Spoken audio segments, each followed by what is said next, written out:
여러분 안녕하십니까? 1월 4일 화요일 광주 MBC 뉴스투데이 시작합니다. 먼저 오늘의 주요 뉴스입니다. 한국에너지공과대학이 올해 3월 개교를 앞두고 순항하고 있습니다. 학생들이 공부하는 강의실과 연구실은 공정률 80%를 넘겼고 학생 모집도 뜨거운 경쟁률 속에 순조롭게 진행되고 있습니다. 대선과 지방선거가 치러지는 이민년 새해 정당 관계자들이 광주에 모여 선거 승리를 다짐했습니다. 호남 민심이 대선에서 결정적인 역할을 하는 만큼 앞다퉈 호남에 구애했습니다. 오미크론 변이가 광주 전남에서 확산하고 있는 가운데 국내에서 처음으로 오미크론 환자가 숨졌습니다. 오미크론 확진자와 의심 사례가 600명이 넘어가면서 방역당국이 긴장하고 있습니다. 홍선태 5.18 진상조사위 위원장이 발포 명령과 관련해 신군부 지도부가 관여한 정황을 어느 정도 확인했다고 밝혔습니다. 광주 전남에서도 오미크론 변이 바이러스가 확산되고 있어 방역당국에 비상이 걸렸습니다. 광주에서 오미크론 감염으로 인한 국내 첫 사망자까지 나왔습니다. 보도에 김진선 기자입니다. 오미크론 변이 바이러스에 감염된 환자 가운데 첫 사망자가 광주에서 나왔습니다. 광주 남구의 한 요양병원 환자였던 90대 2명. 이들은 입원 도중인 지난달 25일 코로나19 확진 판정을 받았습니다. 최근 집단 감염이 발생한 곳으로 고령자였던 사망자들은 고위험군으로 분류된 상태였습니다. 방역당국은 함께 감염됐었던 80, 90대 환자들의 상태를 주시하고 있습니다. 빛골 전남대병원과 전남대병원에 입원해 계시다가 12월 27일과 29일에 각각 사망하셨습니다. 광주 전남에서 오미크론 변이 관련 사례도 빠르게 늘고 있습니다. 광주 126명, 전남 62명이 이미 확진을 받았고 역학적 연관성이 의심되는 사례까지 포함하면 광주 전남에만 400명이 넘습니다. 기존 유행하던 델타 변이에 비해 전파력이 두세 배 빠른 데다 대부분 돌파 감염인 만큼 방역 정책에도 변화가 필요한 상황. 국내 오미크론 변이 사례 가운데 40%는 미접종자였고 2차 접종을 완료한 경우는 50%, 3차 접종을 마친 경우는 6%로 가장 적었습니다. 델타 바이러스도 거의 비슷한 사례였거든요. 아마 우세종화가 되는 것은 시간 문제지 않겠느냐 이렇게 저희가 예측하고 있고. 방역당국은 오미크론 변이가 돌파 감염을 일으키고 있지만 3차 접종이 치명률과 위중증 전환율을 크게 낮추는 만큼 3차 접종에 서둘러 줄 것을 강조했습니다. MBC 뉴스 김진선입니다. 옛 전남도청에 남아있는 탄흔을 추가로 조사하기 위해 다음 달 말까지 일반인 출입이 통제됩니다. 문화체육관광부는 지난해 1차 조사 때 발견된 535개 흔적 가운데 탄흔 등으로 추정된 10곳을 제외한 나머지의 탄흔 여부를 조사하기 위해 일반인의 옛 전남도청 출입을 다음 달 말까지 통제한다고 밝혔습니다. 이번 조사에서는 옛 전남도청 본관과 회의실 등을 먼저 살펴보고 올 하반기에 옛 도청 별관 등 나머지 건물을 추가로 조사할 예정입니다. 오늘 어제보다 추위는 덜하지만 약한 눈 소식이 들어있습니다. 많은 눈이 내려서 쌓이는 정도는 아니겠고요. 오늘 오전 9시 무렵까지 산발적인 눈이 날리는 곳이 있겠습니다. 아침 추위는 어제보다 덜합니다. 광주의 기온 영하 0.4도로 어제보다 4도가량 높은데요. 여전히 영하권에 머물러 있는 상태입니다. 오늘 오전 눈 소식이 들어있는 가운데 도로에 살얼음이 생길 수 있겠습니다. 교통안전에 주의하시기 바랍니다. 한낮 기온은 6도 안팎으로 어제와 비슷하겠습니다. 전남 동부 지역을 중심으로는 연일 건조주의보가 발효 중인 상태입니다. 화재 사고 나지 않도록 계속해서 주의하시기 바랍니다. 하늘 모습 보시면 오늘도 맑은 하늘 드러난 상태입니다. 오전 중에는 구름이 많이 지날 수 있겠지만 오후 들어서는 더 맑은 하늘이 드러나겠고요. 광주와 전남 모든 지역에서 미세먼지 농도는 보통 수준 보이겠습니다. 날씨 정보였습니다. 세계 유일의 에너지 특화대학인 한국에너지공과대학이 올해 3월 개교를 앞두고 있습니다. 학생들이 공부할 대학 강의실이 마련됐고 에너지 인재를 키워낼 학사 일정도 준비됐는데요. 앞서 수시 전형을 통해 신입생 100명이 선발됐고 정시 모집도 뜨거운 관심 속에 진행 중입니다. 이다현 기자의 보도입니다. 한국에너지공과대학교 부지에 들어선 4층짜리 건물, 강의실과 행정실 등이 있는 핵심 시설인데 공정률이 84%를 넘겨서 빠르면 1월 말 임시 사용 승인을 받을 수 있게 됐습니다. 에너지공대 학생들은 오는 3월 개교 이후 이곳에서 공부하고 생활하게 됩니다. 대학원생들은 본원 캠퍼스에서 15km 정도 떨어진 한전 에너지 신기술 연구소를 실험실로 활용합니다. 수업 방식은 자율적인 연구와 토론에 방점이 찍혀 있습니다. 특히 교수가 5분 이상 발언하면 경고를 주는 등 철저히 학생들의 참여와 토론으로 이루어진 미네르바 수업이 커리큘럼으로 마련돼 있습니다. 그런 실제적인 문제들을 갖고 와서 학생들이 그거를 나름대로 본인들이 배운 여러 가지 지식을 이용해서 그거를 이렇게 하면 되지 않을까, 이렇게 하면 되지 않을까 식으로 이제 탐구하면서 접근하는 그런 교육 방법이에요. 에너지공대의 미래를 열어갈 인재 모집도 막바지 단계입니다. 수시 모집에서 신입생 100명이 등록을 마쳤고 현재 진행 중인 정시 전형에서도 10명을 뽑을 예정입니다. 수시 경쟁률이 24대 1로 마친 데 이어 정시 경쟁률도 90대 1에 육박하는 등 수험생들의 관심이 뜨겁습니다. 한국에너지공대는 올해뿐만 아니라 향후 2023학년도에도 에너지 분야에 대한 관심과 역량을 토대로 학생들을 평가하고 선발할 방침입니다.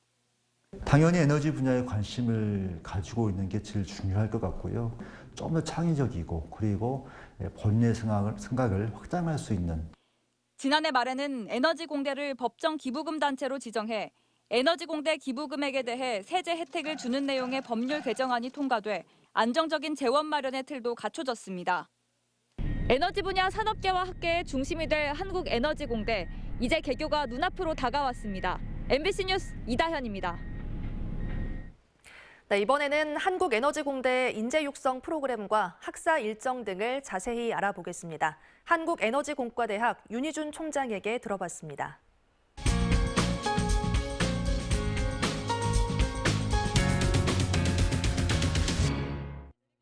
올 3월 달에 학생들이 110명이 신입생 들어오는데 그 학생들이 생활하고 수업받고 하는 데는 전혀 지장이 없도록 저희가 준비에 만전을 다하고 있습니다.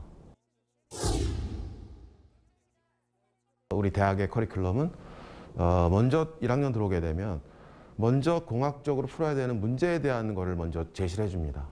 학생들한테. 그러면 학생들이 이런 문제를 우리가 앞으로 풀어야 되는구나라는 동기부여가 되고 이런 문제를 풀기 위해서는 어떤 전공들이 필요하지라는 걸 이제 스스로 터득하게 되고 그러면서 이제 전공에 들어가게 되면 전공 공부가 굉장히 아주 피부에 와닿는 그런 공부가 되는 거죠. 그리고 3학년, 4학년을 거쳐 4학년 때는 자기가 쭉 여태까지 배운 어떤 그 전공 지식을 기반으로 해서 진짜 캡스톤 프로젝트라고 하나의 프로젝트를 완성을 하고 졸업을 하게 되는 거죠. 그러면 아마 어디를 가든지 간에 그 학생이 제 역할을 할 수 있을 거라고 봅니다. 5개 분야를 이제 저희가 집중적으로 하기로 했어요.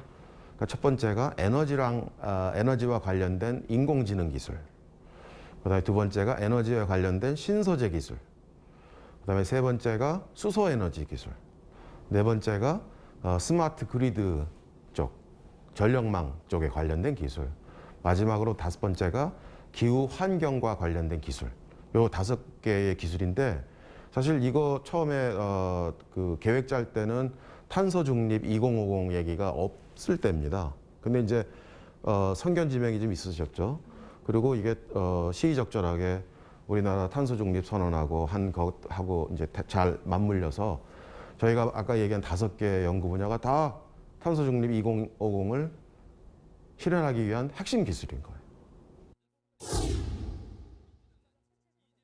제가 생각했던 것보다 훨씬 훌륭한 학생들이 많이 저희 대학에 온 것 같고 한편으로는 이 무한한 책임감도 느낍니다. 저렇게 훌륭한 학생들이 우리 대학을 선택해 줬는데 그 학생들의 기대에 어긋나지 않도록 학부 교육에 제가 충실히 해야 될 것 같고요. 모든 지원을 다 아끼지 말아야 될 것 같다는 그런 책임감을 느꼈습니다. 저희가 이 학생들을 잘 길러서 이 학생들이 나주혁신도시의 에너지밸리에 정착해서 창업도 하고 여기에 취업도 하고 여기에 뿌리 내릴 수 있도록 최선의 노력을 다하겠습니다.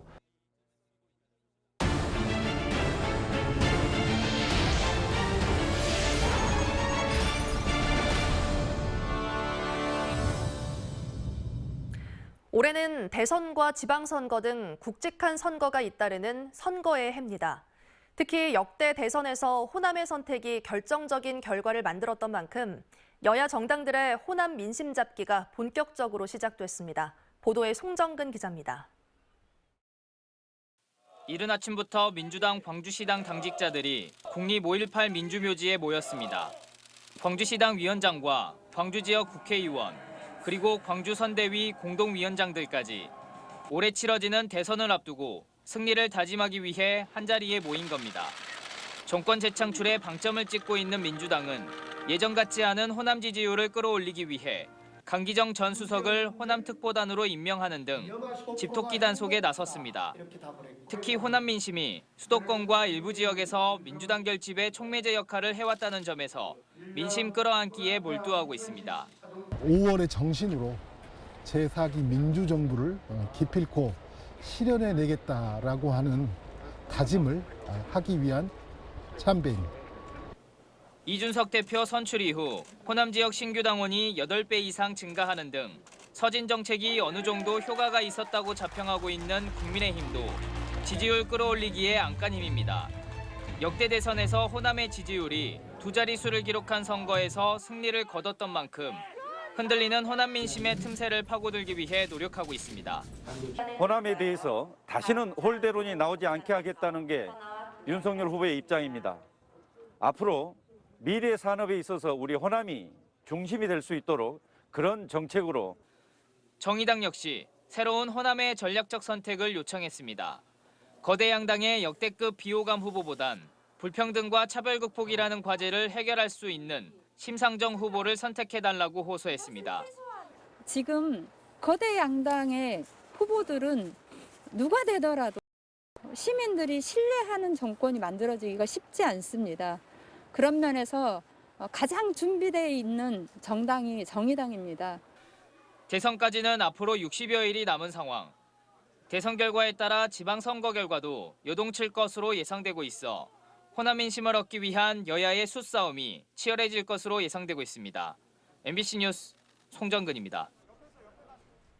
송선태 5.18 진상조사위 위원장이 5월 영령을 참배한 자리에서 발포 명령자를 찾기 위한 퍼즐을 50% 이상 맞췄다고 밝혔습니다. 송 위원장은 발포 명령과 관련해 특정 집단, 말하자면 반란 신군부 지도부가 관여한 정황을 어느 정도 확인했다며 발포 책임자를 밝히기 위해 미국 CIA 등의 자료를 요청했다고 말했습니다. 이와 함께 올해 모든 정성과 힘을 다해 진실을 밝혀 역사와 국민 앞에 결과물을 내놓겠다고 다짐했습니다. 이번 달 안으로 여수 구도심의 시중은행 2곳이 문을 닫습니다. 모바일 뱅킹이 늘면서 은행들이 전국의 영업점을 정리하고 있기 때문인데요. 디지털 금융 취약계층인 고령층을 위한 대책 마련이 필요해 보입니다. 강서영 기자가 취재했습니다. 여수 구도심 대로변에서 수십 년간 자리를 지켜온 신한은행 여수지점. 출입문 근처에 작은 폐점 안내문이 걸려 있습니다. 지역과 함께한 긴 시간을 뒤로하고 이 영업점은 오는 17일 문을 닫습니다. 네, 본점에서 필수 결정이 이뤄진 것밖에. 상가 안쪽에 위치한 국민은행 여수지점도 21일 폐점을 앞뒀습니다.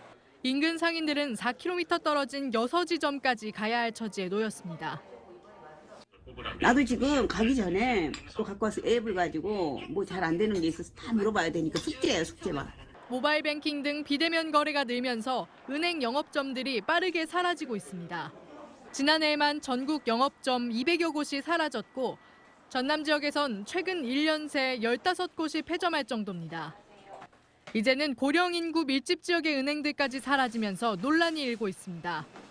특히 은행 폐점이 예정된 여수 교동 일대에는 전통시장이 밀집해 금융 수요가 많은 데 반해 상인들과 고객 모두 고령층인 상황입니다. 구도심권에는 그렇게 되면 쉽게 말하면 제1금융이 거의 없다시피 되는 거거든요. 나이 많으신 분들이 많거든요. 이분들은 또 이동하시는데도 상당한 또 제약이 많으세요. 저희들한테는 큰일이긴 큰일이에요, 솔직히. 인근 주민들도 폐점 전부터 불만과 우려를 쏟아내고 있습니다. 젊은 사람들은 잘할 수 있는데 우리 나이는 아직까지 그런 거 잘 익숙하지 못해갖고 잘 모르거든요. 금융업 비대면 전환의 바람이 고령층이 많은 지역 구도심을 가장 먼저 휩쓰면서 디지털 금융 취약계층을 위한 대책이 필요하다는 목소리가 높습니다. MBC 뉴스 강서영입니다. 설 명절을 앞두고 원산지 표시에 대한 단속이 실시됩니다. 국립농산물품질관리원 전남지원은 오는 28일까지 재래시장과 유통업체 등을 상대로 육류와 지역 특산물 등 명절 선물, 제수용품에 대한 원산지 표시 위반 사례를 불시 단속합니다. 또 자치단체와 함께 온라인에서 유통되는 농축산물에 대한 합동 단속을 실시할 방침입니다. 전라남도가 코로나19 장기화로 재택근무가 활성화되면서 일과 휴식을 함께 즐기는 워케이션의 최적지로 목포시와 여수시, 강진군을 선정했습니다. 전라남도는 목포시의 경우 근대 역사의 거리를 시작으로 예술과 문화를 즐길 수 있는 관광지가 많고, 강진군은 시골 농가체험 푸소와 한옥체험마을 등 워케이션이 가능한 관광자원이 풍부하다는 이유를 들었습니다. 다음은 희망 2022 나눔 캠페인에 성금을 보내주신 분들입니다.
오늘은 어제보다 추위는 덜하지만 약한 눈 소식이 들어 있습니다. 많은 눈이 내려서 쌓이는 정도는 아니겠고요. 광주와 전남 곳곳에서 오늘 오전 9시 무렵까지 산발적인 눈이 날리겠습니다. 아침 기온은 어제보다 더 높습니다. 광주의 기온 영하 0.4도로 어제보다 4도가량 높게 출발했는데요. 그래도 영하권에 머무는 가운데 눈이 내리면서 도로에 살얼음이 나타날 수 있겠습니다. 교통안전에 주의하셔야겠습니다. 한낮 기온은 6도 안팎으로 어제와 비슷하겠습니다. 전남 동부 지역을 중심으로는 연일 건조주의보가 발효 중인 상태입니다. 화재 사고에도 계속해서 주의가 필요합니다. 하늘 모습 보시면 오늘도 맑은 하늘 드러난 상태입니다. 오전 중에는 눈이 날리면서 구름이 많이 지날 수 있겠지만 점차 더 깨끗한 하늘 드러나겠고요. 광주와 전남 모든 지역에서 미세먼지 농도 좋은 수준 보이고 있습니다. 광주의 현재 기온은 영상권으로 돌아섰습니다. 전남 내륙을 중심으로는 대부분 아직 영하권에 머물러 있는 상태고요. 한낮 기온은 5도에서 7도 안팎으로 어제와 비슷하겠습니다. 순천의 아침 기온 0도 안팎으로 출발해 한낮 기온 8도로 예상됩니다. 바다의 물결은 최고 1m에서 1.5m로 잔잔하게 일겠습니다. 내일부터 당분간 아침 기온은 영하 3도 안팎, 한낮 기온은 7도 안팎으로 비슷하겠습니다. 날씨 정보였습니다. 이상으로 화요일 아침 뉴스투데이 마칩니다. 시청해주신 여러분 고맙습니다.